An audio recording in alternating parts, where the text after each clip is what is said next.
পুঁটি মাছের ঝাল চচ্চড়ি হচ্ছে। পুঁটি মাছ এইভাবে নুন হলুদ দিয়ে ভালো করে ভেজে নিয়েছিলাম।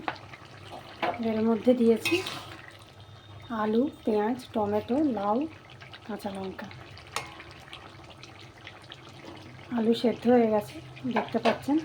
তার মধ্যে মশলায় দিয়েছি ধনে গুঁড়ো, জিরে গুঁড়ো, লঙ্কা গুঁড়ো, হলুদ গুঁড়ো, নুন, চিনি, সর্ষে, পোস্ত, আদা, কাঁচা লঙ্কা, রসুন বাটা, কালো জিরা, শুকনো লঙ্কা, তেজপাতা ফোড়ন দিয়েছিলাম প্রথম। তারপর এগুলো দিয়ে প্রায় 20 মিনিট মতো জল দিয়ে এগুলো সমস্ত কিছু সেদ্ধ হওয়ার মতন করে দিয়েছিলাম। এই সেদ্ধ হয়ে গেছে দেখুন, লাউ সেদ্ধ হয়ে গেছে, আলু তো সেদ্ধ হয়ে গেছে, দেখালামই, তাও দেখিয়ে দিচ্ছি। দেখুন আলু সেদ্ধ হয়ে গেছে। মাছগুলো সব মিশিয়ে দিলাম। এবার একটু ধনে পাতা, কাঁচা লঙ্কা, একটুখানি সর্ষের তেল দিয়ে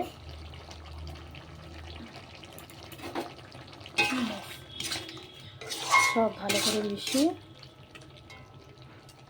মিনিট 5 মতো একটুখানি স্ট্যান্ডিং টাইম দিয়ে তারপরে বন্ধ করে দেবো।